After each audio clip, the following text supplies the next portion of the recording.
Hi everyone, this is Jock Smith from MindForge again, and I'd love to spend a bit of time with you talking through this idea called leadership behavior and team development journey.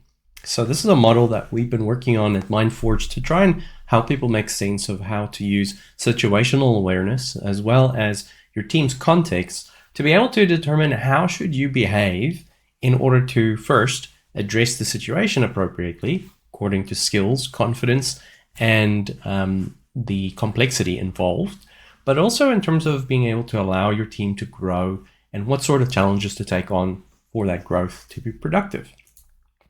So when we're talking about this journey, what we're really talking about is understanding several different underlying models and how they're connecting to one another in a way that allows this growth and change to happen, but also so that you can understand the kind of like the way that things are manifesting for you as well. So on this graph, what we're seeing is that we've got the y-axis as teamwork capability.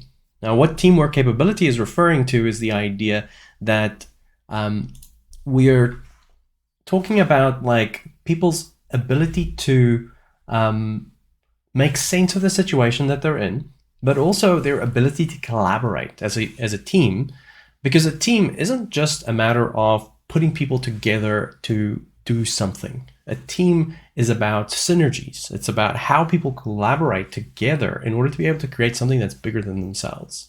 In order to be able to make sense of this, what we have to think about is like teams are like two bell curves. On the one side, you've got work group, and on the other side, you've got team.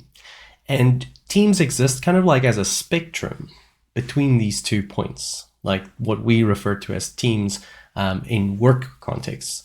A true team is someone who is a group of people who share a goal. They're trying to achieve something, the same thing, together as a unit. A work group wants to do a piece of work, but each one of them has individual goals that serve them specifically. So when you're looking at a group of people and seeing that they are talking to each other in a way that would help them get better and achieve a common goal better, that means that you're looking at a team. If you look at a bunch of people arguing about how their perspective and their needs are different and what they want to achieve is different, then you're looking at a work group. It's not that clean cut. There's always somewhere along the bell curve that your team or your work group may sit. They are not going to be 100% cookie cutter one or the other. They'll be somewhere along the journey. And it may not be that the team is what you necessarily want for the situation.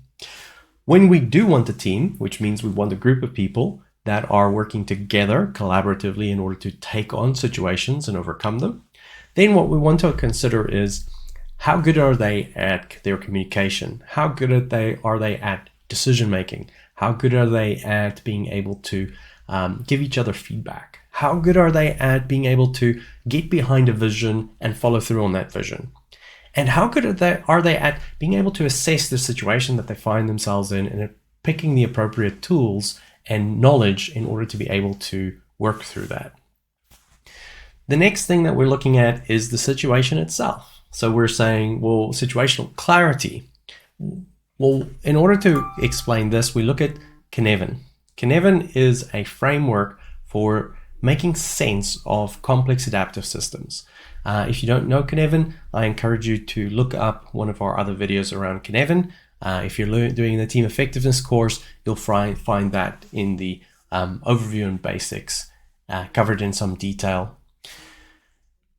What we want to think about here is in the clear domain, it means best practices are the best way to approach the problem because the situation is simple. There aren't a lot of factors for us to consider, and there's probably only one right way to solve the problem. In this space, a team doesn't need a terribly high bar of collaboration. They don't need a shared goal, and they certainly don't need to be great at conflict resolution and decision making to be able to do this. It's the clear domain. It's usually kind of like a quick win when you're starting off with a team. Getting them to do a whole bunch of really clear things together is a good way for them to cement their collaboration so that they can start building up some trust and mutual collaboration. And that's what the pink zone in the middle is that we'll talk about soon as well. The complicated domain is where expertise are required. It requires a deeper understanding. And so in order to be able to make sense of this space, we need to know when to draw in experts, but we need a higher bar of working together in order for this to be able to be effective. Yes, a work group can still be a group of experts, but there are situations where that might become problematic. Next, it's the complex domain. Complex domain is the space of enabling constraints of the scientific method, where how we approach the problem is more important than the specific solutions that are on the table. This is where experts can potentially be problematic because they may come up with diagnoses before the problem has been fully understood.